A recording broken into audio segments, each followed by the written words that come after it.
Sekiro Shadows Die Twice. It's a game I love very much so. It's one of my games of the year last year. I have played it numerous times, completed it numerous times, all to get that sweet platinum achievement. Yada yada yada. I am God's gift to video games. But it has now been a whole year since Sekiro came out, basically, and I still think about it to this day.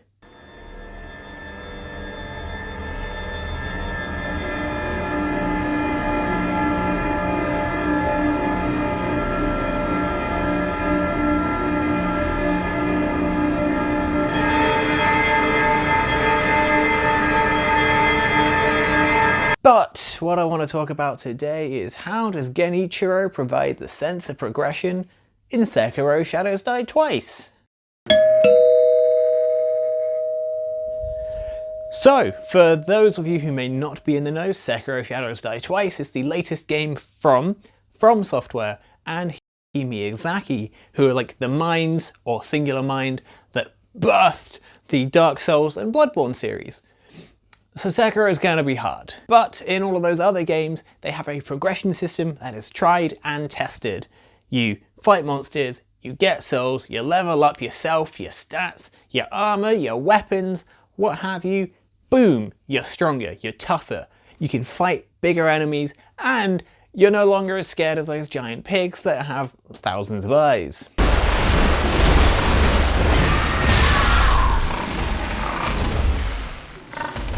Okay, maybe you're still a little bit scared of them. But the point is that whilst you're playing through Dark Souls or Bloodborne, you're never actually sure if you're physically getting better at the game, or if your player character can just take more of a beating and deal more damage. If you ever get stuck on a boss, you go away, you kill several hundred thousands of pigs, and you increase your HP, and maybe it's a little easier. This is all fine, and you are probably still getting better at the game, learning when to dodge, learning when to parry, learning when to fight the good fight. The issue being, though, is that you never have this clear, precise moment to know how much better you've actually gotten at the game and grown as a person. But what about Sekiro? In Sekiro, things are a little more unique because you can't necessarily just grind to get stronger or more HP or better defense, because your attack only increases whenever you have beaten a boss, like a major boss, which there is a very limited number of them in the game, and to coincide with that, your HP only ever really increases once you've beaten a certain number of mini bosses and getting prayer beads, in which those are also incredibly gated and progression gated, so you can only get so much HP by the time you reach a certain boss. So it's more emphasized that you actually have to physically get good at the game itself. But again, how do you know you've actually gotten good at the game? How do you know that all your efforts are actually crystallizing into learning game mechanics, and it's not just simply trying a single boss over and over again and learning the game one boss at a time? Well, let me tell you the tale of Genichiro Ashina. Also, beware for spoilers for all of Sekiro. That should have been obvious, really. At the start of Sekiro, you're trying to spirit away your young lord. You enter this beautiful field that really feels epic, and there you meet him, the man himself, Genichiro Ashina, the man this video is about. You have an epic duel which almost certainly leads to your horrific defeat, and it's just really embarrassing, and you lose an arm.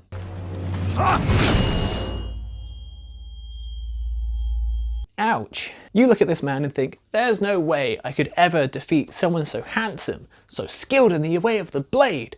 I would never be able to taste that sweet, sweet taste of victory. The only taste I know is the taste of the ground, as well as the sensation of losing an arm.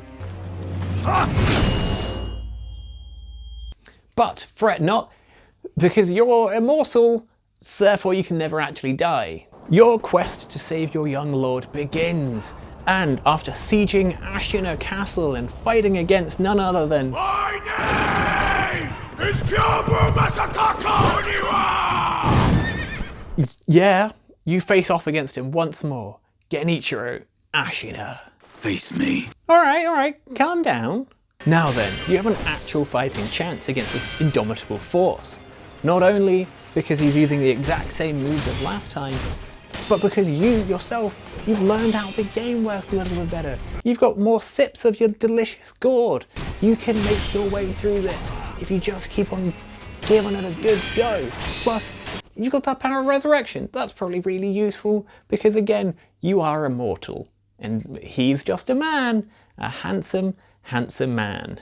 But with enough perseverance, you'll get through this eventually. Maybe. Possibly. Anytime now. Glory of Ashina. Blammo! You did it. You defeated him. The sense of elation that overcomes you is wonderful because you finally destroyed this force that really just kicked your ass at the very start of the game. It's wonderful that you finally managed to defeat your demons and nothing bad could ever happen ever again. Oh god, he's really mad now and has lightning powers. So, not only do you actually have to defeat Genichiro, you have to do so twice, with enough resources from the first form that you can actually stand a good chance in defeating his second Way of Tomori shirtless chiseled abs form, whilst also trying to avoid all of these deadly lightning strikes. Within this one boss experience, you face off against a familiar foe, Genichiro Ashina. Those memories of how he defeated you so effectively, fresh in your mind still. The humiliation you felt at how un-shinobi-like you were. But when you persevere and try all your hardest, you can eventually defeat him. Only to find it wasn't even his final form, that you need to get so good at defeating simple Genichiro that you can eventually defeat complex Genichiro. But it's fine, you'll eventually manage to give it everything you've got, everything it takes, and put an end to this Noctis-voiced Genichiro.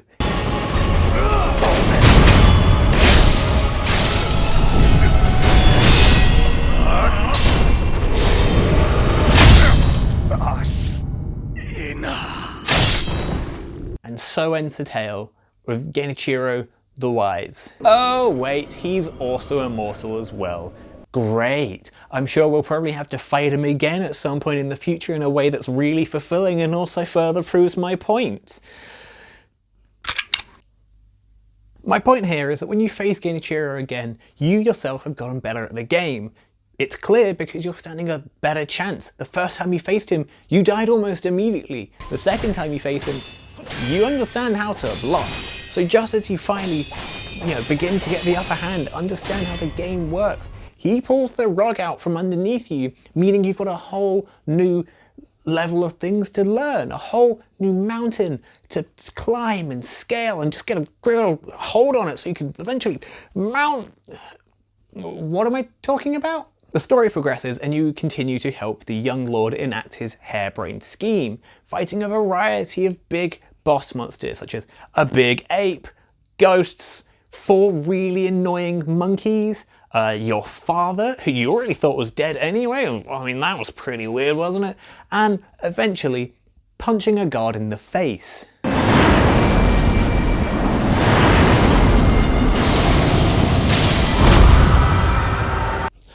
But how do I know if I've gotten good at the game or not? How am I meant to know that my skills, my ability to murder has improved and it wasn't just me repeatedly running out of obstruction often enough that I was bound to win eventually, or that I'm an intelligent human being fighting, quite literally, a big ape?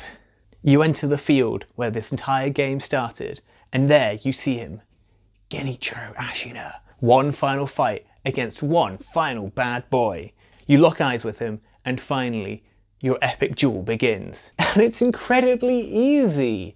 Genichiro is still using the exact same moves as last time, except for now he's got a massive dark sword of doom.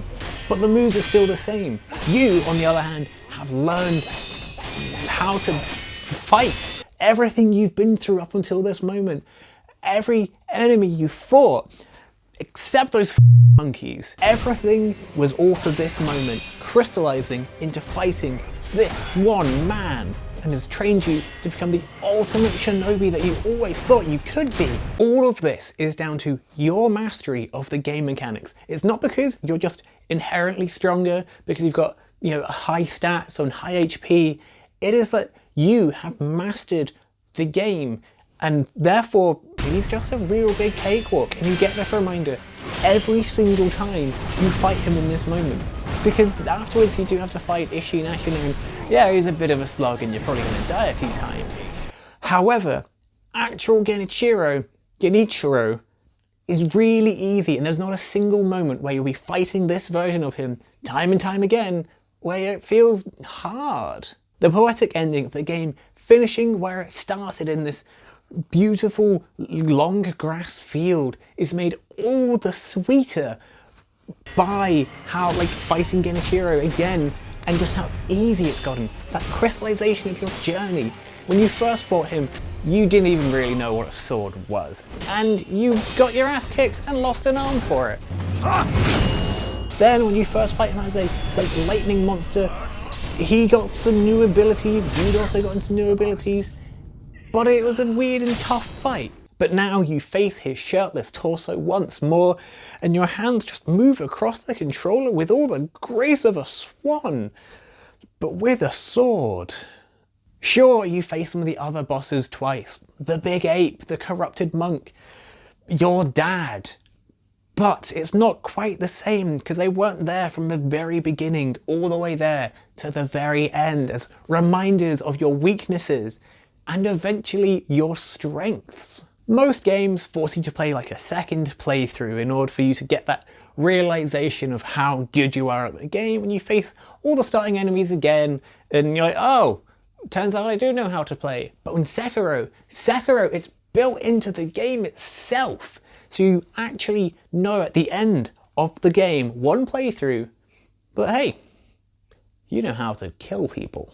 Plus, when you do finish the game, you can start New Game Plus, find yourself in that familiar field to face Genichiro, where it all started, and once again completely destroy him, because even though this is the fight, my must-lose fight essentially, one, you've just got better stats this time, okay fine, but two, you retain all your memories of how to fight as a human player, and it's a nice memory as you just absolutely ram through him with all the strength of an ox, but with a sword.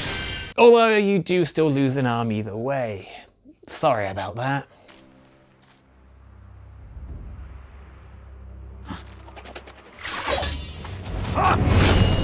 And there you have it, how Sekiro, and more importantly, Genichiro, lets you, the player, know how you've actually gotten better and progressed in the game. How you have mastered the Shinobi Code and wrapped your hands firmly around the game mechanics and just held them close to you like you would a lover. Oh God, I'm just thinking about Genichiro shirtless again.